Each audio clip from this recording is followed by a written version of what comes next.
आपदामपहर्तारं धातारं सर्वसंपदां लोकाभिरामं श्रीरामं भूयो भूयो नमाम्यहम्। नमस्काराः सर्वेषां विदुषां ज्योतिषछात्राणाम् अत्र स्वागतं वर्तते। अद्य वयम् स्नातकोत्तर पाठ्यक्रमस्य ज्योतिषगणित विषयान्तर्गतं पंचदशं पत्रं पठिष्यामः। एतत् पंचदशं पत्रं त्रिकोणमितिः, गोलीय रेखागणितं, रेखागणितं च एतैः त्रिभिः ग्रन्थैः सम्बद्धितं वर्तते। वयं सप्तदशं पाठं पठिष्यामः। तत्र सप्तदशे पाठे रेखागणितस्य प्रथमा प्रतिज्ञातः अष्टप्रतिज्ञापर्यन्तं पाठाः समाविष्टाः सन्ति। अर्थात एतासां प्रतिज्ञानां वयं ज्ञानं प्राप्स्यामः। अत्र किं किं वर्णितमस्ति, किं किं वयं ज्ञास्यामः, किं च उद्देश्यमस्ति, तदपि अहम् इदानीं भवतां समक्षे उपस्थापयामि। वृत्ते जीवाकरण विधिज्ञाने वयं खलु अस्य पाठस्य अध्ययनेन दक्षाः भविष्यामः। तथैव यदा वयम् अस्य अध्ययनं करिष्यामः तदा त्रिभुज तुल्यम् अपर त्रिभुज करणेपि यथा त्रिभुजमस्ति तद्वदेव अन्यं त्रिभुजम् अपि निर्मातुं वयं सक्षमः भविष्यामः। वृत्तस्य वर्गस्य अनयोः मध्ये कीदृशः सम्बन्धः वर्तते इत्यस्यपि ज्ञानं भवन्तः कर्तुं सक्षमः भविष्यन्ति। तदवदेव त्रिभुजस्य वृत्तस्य अनयोश्च यः सम्बन्धः वर्तते तस्य सम्बन्धस्य विषयेपि भवन्तः सारल्येन ज्ञातुं सक्षमः भविष्यन्ति। खलु वयं रेखागणितं पठामः। रेखागणितस्य विविधाः पक्षाः प्रचलिताः सन्ति। तस्य प्रयोगः अपि विविधेषु पक्षेषु भवति, तस्य चर्चा अपि विविधेषु क्षेत्रेषु क्रियते। तत्र वयं यदि ध्यानेन पश्यामश्चेत् एतानि क्षेत्राणि प्रामुख्येन गण्यन्ते। यथा त्रिभुजविमर्शः, वृत्तविमर्शः, चतुर्भुजविमर्शः, रेखाविमर्शश्च।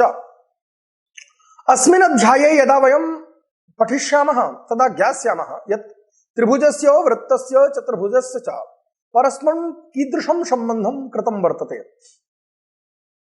तत्र त्रिभुज वृत्त चतुर्भुजानां मध्ये कीदृशः सम्बन्धः अस्ति, कीदृशं स्वरूपमस्ति, कीदृशं कार्यमस्ति, तत्सर्वम् अपि वयम् अस्मिन् अध्याये ज्ञास्यामः। एवमेव द्वयोः त्रिभुजयोः साजात्यता कथं भवति, त्रिभुजयोः साजात्यता कथं भवति इत्यपि वयं ज्ञास्यामः। अथवा वृत्तस्य कीदृशं स्वरूपं, तस्य केन्द्रस्य अन्वेषणं कथं भवितुमर्हति, वृत्ते स्पर्शरेखादीनां कथं विन्यासः भवति, कथं कार्यं भवति, विविधाः याः रेखाः सन्ति तासां सर्वासां रेखानां परस्परं कीदृशं सम्बन्धं भवति, तथा च बौद्धायन सुलभसूत्रेषु प्रमेयादीनां निष्पत्तिः कथं कथिता अस्ति, कुत्र कथिता अस्ति, केन रूपेण कथिता अस्ति, एतेषां समेषां विषयाणां प्रश्नानाम् उत्तरं वयम् अनेन पाठेन प्राप्स्यामः। अत्र सर्वतोधिकं महत्त्वपूर्णम् एतद् भवति यत् अस्य रेखागणितस्य प्रयोगः न केवलं परिज्ञानाय एव अस्ति, न केवलं विषयदर्शनाय अस्ति, अपि तु ज्योतिषशास्त्रे बहुषु स्थलेषु अस्य प्रयोगः क्रियते। यदि एवं वदामश्चेत् कि अस्य रेखागणितस्य बहुषु स्थलेषु प्रयोजनं कथितमस्ति तर्हि अधिकं न भविष्यति।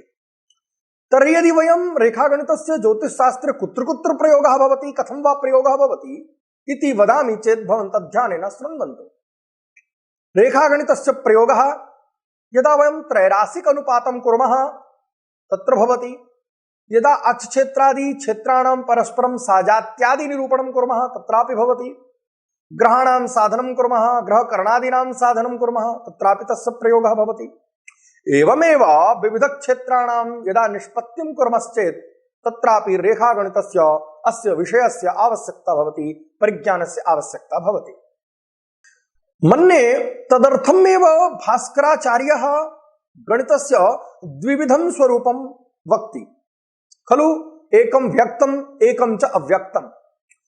तच्च वदति अस्मिन् श्लोके द्विविधगणितमुक्तं व्यक्तम् अव्यक्तयुक्तं तदवगमननिष्ठः शब्दशास्त्रे पठिष्ठः यदि भवति तदेदं ज्योतिषं भूरिभेदं प्रपठितुमधिकारी सोऽन्यथा नामधारी।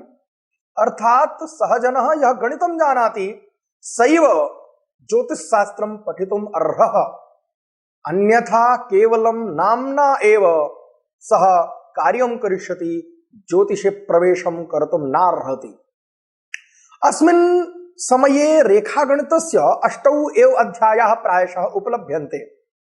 तत्र प्रथमतः 6 पर्यन्तं, क्वचित् 11 12 अपि। तत्र अन्येषाम् अध्यायानां चर्चा प्रायशः सम्प्रति तथा न क्रियते। तत्र रेखागणितस्य ये अध्यायाः सन्ति, ये प्राप्यन्ते, तत्र के विषयाः तत्र विभक्ताः कथिताः सन्ति इत्यपि अस्माभिः परिज्ञेयम्। तर्हि उच्यते रेखीय विषयाः, त्रिभुजीय विषयाः, चतुर्भुजीय विषयाः, वृत्तीय विषयाः। यदि वयम् एतेषाम् उद्देशानां सम्पूर्तिमिच्छामश्चेत्, रेखागणितं पठितुं प्रारभामश्चेत्, रेखागणितस्य उद्देश्यं पूरयितुं कार्यं कुर्मश्चेत्, तदा रेखागणितस्य पाठने 5 सोपानानि तत्र प्रकल्पितानि सन्ति। अर्थात् तेषां माध्यमेन, 5 सोपानानां माध्यमेन अस्य अध्यापनं क्रियते। तत्र प्रथमा प्रतिज्ञा, सामान्योद्देश्यं, विशिष्टोद्देश्यं, कर्तव्यता, उपपत्तिः, अनुमानानि च तत्र कथितानि सन्ति। इदानीं पाठस्य ये पारिभाषिक शब्दाः सन्ति, ते शब्दाः भवतां समक्षे तत्र प्रस्तूयन्ते। तत्र भवन्तः बारं शृण्वन्ति, श्रोष्यन्ति च न्यूनकोणः। तर्हि न्यूनकोणः कः? तद् ध्यानेन शृण्वन्तु। 90° यः कोणः सः समकोणः भवति। तस्मात् 90° न्यूनः अर्थात् समकोणात् न्यूनः यः सः न्यूनकोणः। एवमेव अधिककोणोऽपि भवन्तः बारं श्रोष्यन्ति। तद्वदेव समकोणात् अधिकः यः कोणः तथा च 80+100 न्यूनकोणः एव अधिककोणः कथ्यते। तुरीयांशः चतुर्थांशः इत्यनेन अभिधीयते। मिथः इति परस्परम् इत्यस्य पर्यायः भवति। विषमत्रिभुजं यस्मिन् त्रिभुजे कोऽपि भुजः तुल्यः समानः न भवति। त्रिज्या व्यासार्धमेव त्रिज्या कथ्यते। वर्गः तुल्य चतुर्भुजक्षेत्रम् एव वर्गेनाभिधीयते। इदानीं वयं प्रथमां प्रतिज्ञां पठिष्यामः। तत्र सामान्य उद्देश्ये कथितं वर्तते, वृत्ते एका जीवा करणीया या निर्दिष्ट व्यासाल्प रेखा तुल्या भवेत्। तत्र उच्यते का एका निर्दिष्टा रेखा अस्ति या व्यासाल्पा अस्ति, अर्थात् व्यासात् अल्पा अस्ति, तत्तुल्या एका जीवा आ इ उ वृत्ते कर्तव्यमस्ति। ध्यानं देयम्, अस्माभिः एका तुल्या जीवा कर्तव्या अस्ति। कुत्र कर्तव्यमस्ति? आ इ उ वृत्ते कर्तव्यमस्ति। तर्हि तत् साधयितुम् इदानीं वयं प्रभवामः। ध्यानेन शृण्वन्तु। शनैः शनैः ध्यानेन तत्र सारल्यता आगमिष्यति। तत्र उच्यते कर्तव्यतायाम् आ इ उ वृत्तस्य केन्द्रं ज्ञात्वा, आदौ तस्य केन्द्रं जानीयं, ज्ञातव्यं। केन्द्रगा परिधि लग्ना इ उ रेखा कार्या, केन्द्रात् परिधि संलग्ना एका तादृशी रेखा कार्या, तस्य नाम इ उ रेखा कर्तव्या। इयमेव व्यासरेखा अस्ति। इयं यदि क समाना तदा इ उ रेखा का तुल्या सिद्धा। यदि एवं न तदा का रेखातः इ उ रेखा महती भविष्यति। एवं स्थितौ चेत् इ उ रेखातः कतुल्यं पग एकं खण्डं कार्यम्। उ केन्द्रं मत्वा उगा त्रिज्यया अघ च वृत्तं कृत्वा उ अ रेखा तत्र विधेया, तथा सा का तुल्या भवति। अत्र उपपत्तौ एवं ज्ञातव्यम्, उ बिन्दुः अस्ति, तत्र अघ च वृत्तस्य केन्द्रम्, अतः उ आ उगा इत्यस्य समो भविष्यति। यदि एवम् अस्ति चेत् उगा का इति समः, तर्हि उला का समः भविष्यति। यदि एवं कुर्मः चेत् आ इ उ वृत्ते उ आ रेखा का रेखा समम् अभवत्। इदानीं वयं द्वितीयां प्रतिज्ञाम् अवगच्छामः। तत्र उच्यते निर्दिष्ट त्रिभुज कोण समम् एकं कोणं त्रिभुज कोणं निर्दिष्टमस्ति, तत्र एकं त्रिभुजं वृत्तान्तर्गतं कर्तव्यमस्ति। तर्हि विशिष्टोद्देश्ये किं कथितं तद् ध्यानेन शृण्वन्तु। आ इ उ वृत्तान्तर्गतं क ग च निर्दिष्ट त्रिभुज कोण तुल्यम एकं त्रिभुजं कर्तव्यमस्ति। अर्थात क ग च एकं निर्दिष्टं त्रिभुजमस्ति, तत्तुल्यम एकं आ इ उ वृत्ते तस्य वृत्तान्तर्गते भागे एकं तत्तुल्यं त्रिभुजं करणीयमस्ति। तत् इदानीं भवन्तः क्षेत्रे पश्यन्तु। तत्र प अ ब स्पर्श रेखा वृत्तस्य आ बिन्दौ कर्तव्या। पश्चात् प अ ब अ इत्यनयोः रेखयोः अबिन्दौ क अ ग कोणतुल्यः। प अ इ कोणः तथा क ग च कोणतुल्यः ब अ उ कोणः कर्तव्यः। इ उ रेखा च कर्तव्या। अत्र उपपत्तौ क्रमशः वयं कार्यं साधयामः। यतः आ इ उ वृत्ते प आ ब स्पर्श रेखा आ उ स्पर्श बिंदु निर्गता रेखा अस्ति, अतः एकांतर चापवर्ती कोणः आ इ उ ब आ उ इत्यनेन कोणेन समो भविष्यति। अतः आ उ इ कोणः क च कोणेन तुल्यः अस्ति। तर्हि अवशिष्टः कोणः कः? ग क च। इत्थमत्र वृत्तस्य अंतर्गतस्य आ इ उ त्रिभुजस्य त्रयोऽपि कोणाः क ग च त्रिभुज कोण तुल्याः भविष्यन्ति इति ज्ञात्वा इति परिज्ञाय अधुना वयं तृतीयां प्रतिज्ञां पठिष्यामः। तत्र उच्यते एकं त्रिभुजं वृत्तोपरिगं कर्तव्यमस्ति, यस्य कोणाः निर्दिष्ट त्रिभुज कोण तुल्याः भवेयुः।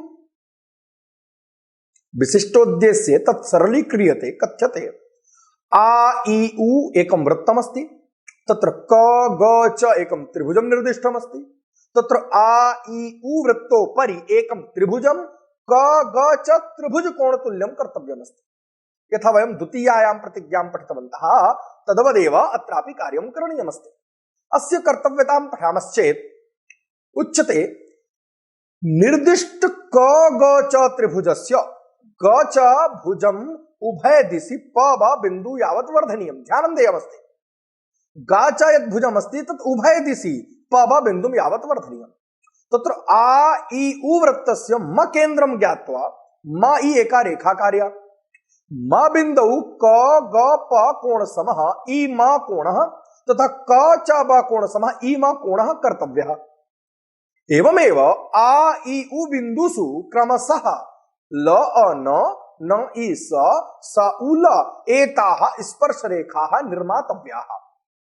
उपपत्तौ उच्यते आ इ उ एकं वृत्तमस्ति, तस्य वृत्तस्य आ इ उ बिन्दुभिः त्रिभिः बिन्दुभिः ल न स ल स्पर्श रेखाः कार्याः। तथा म अ म इ म उ केन्द्रगा रेखा कर्तव्या। अत्र आ इ उ स्पर्श बिन्दुगताः कोणाः समकोणाः भविष्यन्ति। एवमेव अ न इ म चतुर्भुजे यदि नाम रेखा क्रियते तदा म अ न कोणः यदि म इ न कोणेन योज्यते तथा च आ न इ कोणोऽपि तत्र युक्तं भवति, तथैव आभा इ कोणोऽपि यदि तत्र युक्तं भवति, तदा एते चत्वारः अपि कोणाः समकोण चतुष्टयः भवन्ति। यदि म अ न कोणः म इ न कोणेन तुल्यः अर्थात समकोणेन तुल्यः, तर्हि अवशिष्टः योगः अर्थात कोणस्य अवशिष्टः योगः आ न इ कोणे यदि आ म इ कोणः योज्यते तदा समकोणद्वयं भविष्यति। तत् सरलमेव। इदानीम् अग्रे पश्यामः। यदि क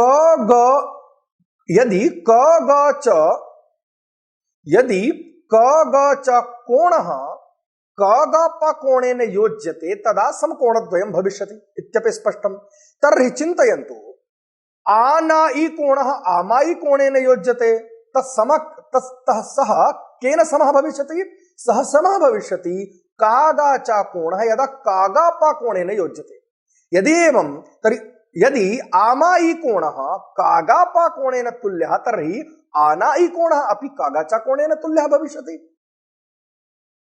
एवमेव कोणः लासान काचागा कोणेन तुल्यः, तत्र अवशिष्टः न लासा कोणः ग काचा कोणेन अवशिष्टः इति सर्वं यथोक्तं सिद्धं भवति। इदानीं वयं चतुर्थीं प्रतिज्ञां स्मरामः, पठामः। तत्र उच्यते अभीष्ट त्रिभुजस्य अंतर्गतम् एकं वृत्तं करणीयमस्ति। एकं त्रिभुजमस्ति, तस्य अंतर्गतम् एकं वृत्तं रचनीयमस्ति। तत्र उच्यते अभीष्टं त्रिभुजमस्ति, आ इ उ एकं त्रिभुजमस्ति, एतस्य अंतर्गतम् एकं वृत्तं कार्यमस्ति। यथा अत्र पश्यन्तु, आ इ उ एकं वृत्तमस्ति, तस्य अंतर्गतम् एकं वृत्तं कृतमस्ति। तत् कथं कृतमस्ति इदानीं तत् उच्यते, तत् ध्यानेन शृण्वन्तु। तत्र ईका ऊका रेखाभ्याम आ इ उ आ उ इ कोणौ क्रमशः अर्धितौ कार्यौ। पुनः ध्यानेन पश्यन्तु, रेखयोः योग बिंदुतः क अस्मात् आ इ उ उ आ रेखासु क्रमशः कागा काम काप लंबाः करणीयाः। उपपत्तौ पश्यामः, त्रिभुजमस्ति ग इ क, तथा च एकं त्रिभुजमस्ति च इ क। एतयोः त्रिभुजयोः मध्ये ग इ क कोणः च इ क कोणेन तुल्यः। एवमेव कागाई कोणः काचाई कोणेन तुल्यः। तर्हि समकोणत्वेन काई भुजौ उभयनिष्ठौ स्तः। अतः कागा भुजः काचा भुजेन तुल्यः, एवमेव काचा भुजः कापा भुजेन तुल्यः। अतः कागा तुल्यः अस्ति काचा इत्यनेन, तथा च तत्तुल्यः अस्ति कापा इत्यनेन।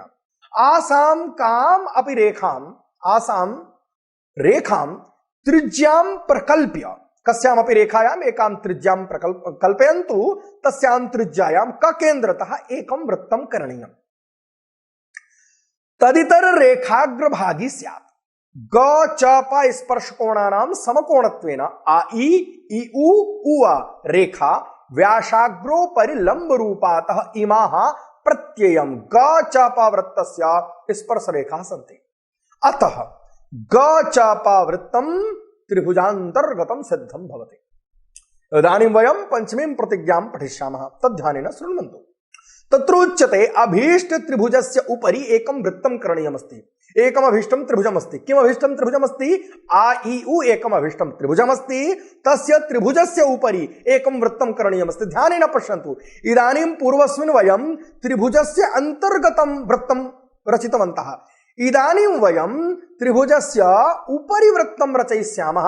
तद्ध्यानेन पश्यन्तु। वृत्ते तत्र त्रिविधं क्षेत्रं दर्शितमस्ति। कर्तव्यतायाम् उक्तम् आ इ आ उ रेखे क ग बिन्दौ अर्धयित्वा ताभ्यां क च ग च लम्बौ कार्यौ। यौ वर्धनेन च बिन्दौ मिलितः। च आ एका रेखा कार्या।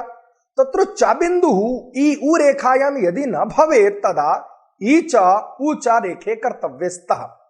उपपत्तौ पश्यामः, आ का च त्रिभुजे ई का च त्रिभुजे अर्थात अनयोः मध्ये आ का ई का इत्यनेन समो भवति। आ का च कोणः ई का च कोणेन तुल्यः अस्ति। तत्र का च भुजौ उभयनिष्ठौ स्तः, तस्मात् आ च ई च इत्यनेन तुल्यः। एवं करणीयम्, एवं कुर्मश्चेत् आ च ई च इत्यनेन तुल्यः तथा उ च ई च इत्यनेन तुल्यः। तथा अत्र आ च ई च उ च एतासु त्रिस्त्रिषु रेखासु काम अपि रेखां त्रिज्यां मत्वा चकेन्द्रतः यद्वृत्तं संपाद्यते तत् अन्य रेखाग्रगामी स्यात्। एवं आ इ उ वृत्तं त्रिभुजोपरिगं सिद्धं भवति। एतत् पठित्वा इदानीं वयं षष्ठीं प्रतिज्ञां प्रविशामः। तत्र उक्तमस्ति अभीष्ट वृत्तान्तर्गतम् एकं वर्गक्षेत्रं विधेयमस्ति। विशिष्टोद्देश्यं किम्? आ इ उ का वृत्तस्य गकेन्द्रं ज्ञात्वा परस्परं लंब रूपे आ उ ई का व्यास रेखे कार्ये आ इ उ का क रेखाः कर्तव्याः। एवं आ इ उ का अभीष्ट वर्ग क्षेत्रम उत्पद्यते। तत्र उपपत्तौ कथितमस्ति त्रिभुज गा आ इ मध्ये ग अ का अर्थात अनयोः त्रिभुजयोः मध्ये एकं त्रिभुजमस्ति ग आ इ, एकं त्रिभुजमस्ति ग अ क। अनयोः त्रिभुजयोः मध्ये इ गा समं भवति ग क।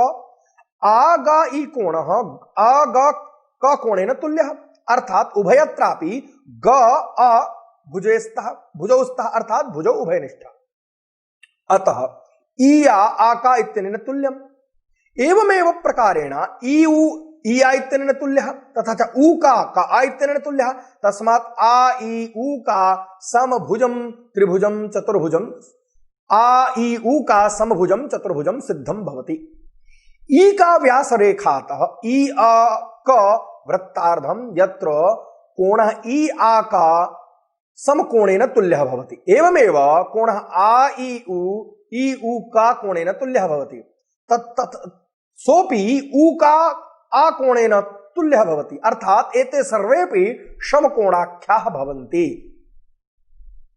तस्मात् आ ई उ का वर्गक्षेत्रं सिद्धं भवति इदानीं वयं सप्तमीं प्रतिज्ञां प्रविशामः तत्र उच्यते अभीष्टवृत्तस्य उपरि एकं वर्गक्षेत्रं विधेयमस्ति ध्यानं देयं पृथक् पृथक् प्रकारकं अत्र कार्यं करणीयमस्ति अभीष्टमेकं वृत्तमस्ति तत्र एकं वर्गक्षेत्रं निर्मातव्यमस्ति अभीष्टवृत्तं किमस्ति आ ई उ का एकं वृत्तमस्ति अस्य उपरि एकं वर्गक्षेत्रं कर्तव्यमस्ति यथा भवन्तः अस्मिन् क्षेत्रे रेखाचित्रे पश्यन्ति तत्र उच्यते वृत्तस्य ग केन्द्रं ज्ञात्वा परस्परं लंब रूपे आ ई उ का व्यास रेखे कर्तव्ये स्तः आ ई उ का बिंदुषु च प ब भ म च एताः स्पर्श रेखाः करणीयाः एवमेव प ब म च वर्गक्षेत्रं समुत्पद्यते अत्र उपपत्तौ पश्यामः अतः ग अ केन्द्रगा रेखा अस्ति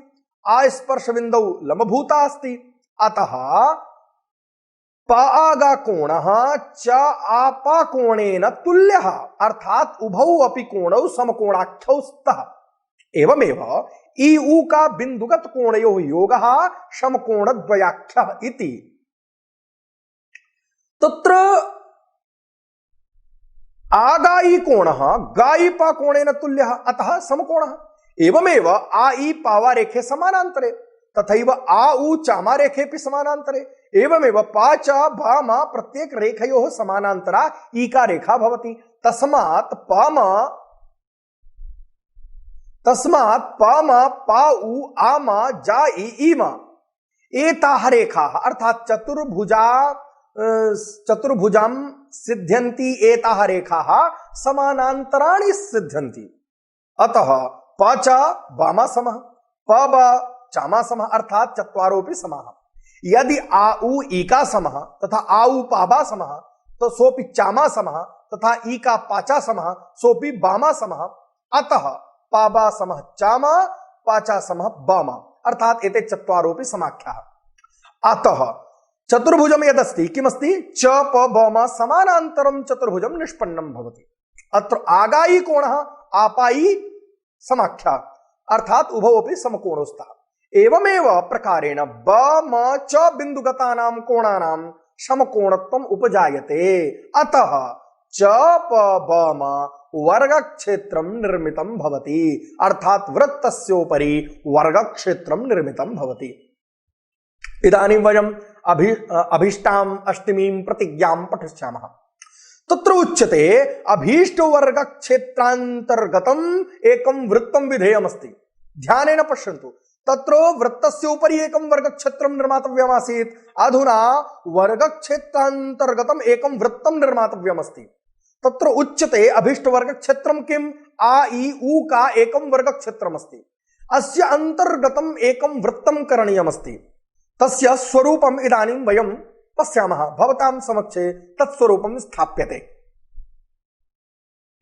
तत्र आ उ ई का भुजयोः च ग बिन्दोः उपरि तुल्यं खण्डद्वयं करणीयं य बिन्दुतः ई रेखाया का उ रेखाया वा समानान्तरा ग वा एका रेखा कर्तव्या च बिन्दुतः आका रेखायाः ई उ रेखाया वा समानान्तरा चामा एका रेखा कर्तव्या तत्र आमा माई आवा वाका आपा पाउ ईपा पाका अर्थात चतुर्भुजं प्रत्येकमपि चतुर्भुज समानान्तराणि सन्ति तत्र प्रत्येक भुजः स्वसम्मुख भुजेन तुल्योऽस्ति आई आकारेखे तुल्ये तथा आकारेखार्धम आगारेखया आई रेखार्धम आचारेखया तुल्यम अतः आगा आचा समः चापा रेखा आगा समः पागा आचा समः अतः चापा अपि आगा समः भविष्यति।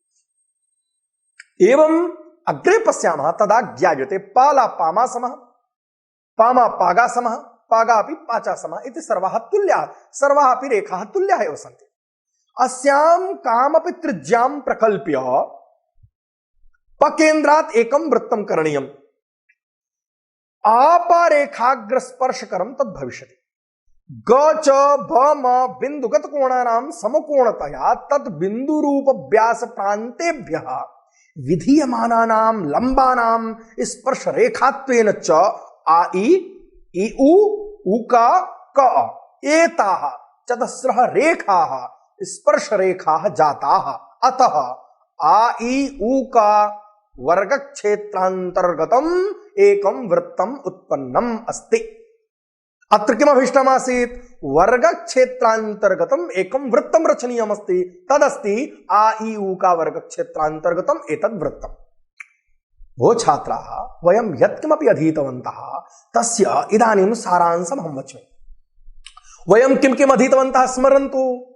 वयम् अधीतवन्तः वृत्तान्तर्गते त्रिभुजं त्रिभुजान्तर्गते च वृत्तं। ध्यानं देयम्।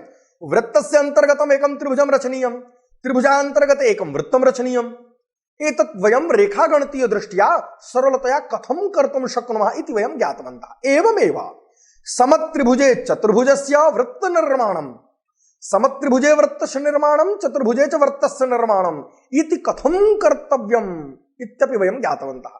एवमेव वर्गक्षेत्रे चत्वारो भुजाः समानाः अतः तत्र प्रतिभुजे वृत्तपरिधेः स्पर्शः भवति इत्यपि वयं ज्ञातवन्तः।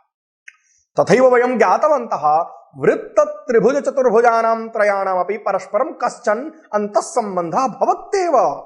स सम्बन्धः कीदृशः इत्यपि वयं स्पष्टतया अवगतवन्तः। मन्ये अनेन पाठेन भवन्तः उत्साहतया पाठं स्मरिष्यन्ति अभ्यासं च करिष्यन्ति। धन्यवादाः शुभकामनाः।